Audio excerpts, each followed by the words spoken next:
How's it going, everyone? Yeah, for today, I was thinking of reading this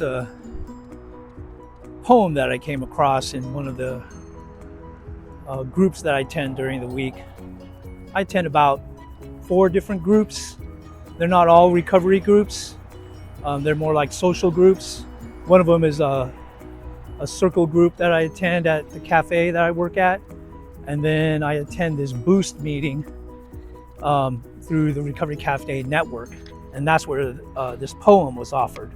So I thought, you know what, I think I want to share this with everyone because it relates to recovery, but pretty much just to anyone. God put that unsung song in your spirit for our hearts. He put that unspoken word on your tongue for our ears.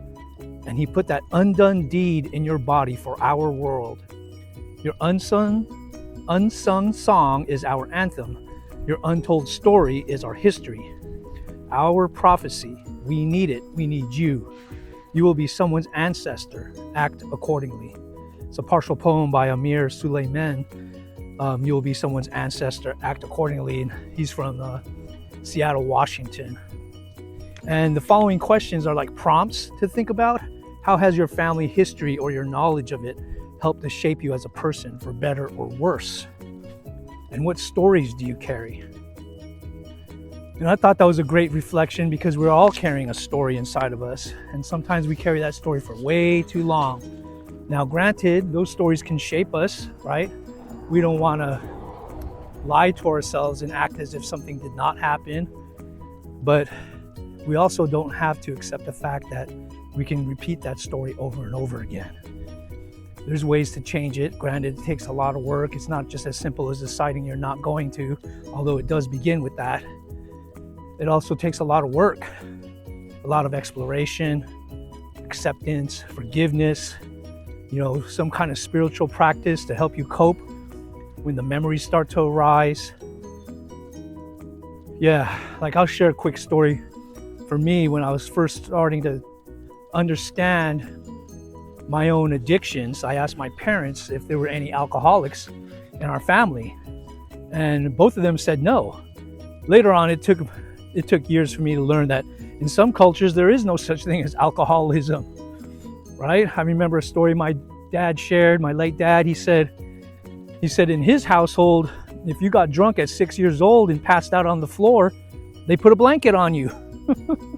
So it wasn't like it was a big deal. And my mom, she said you just drank too much. There was no such thing as called alcoholism, right? You just quit drinking so much.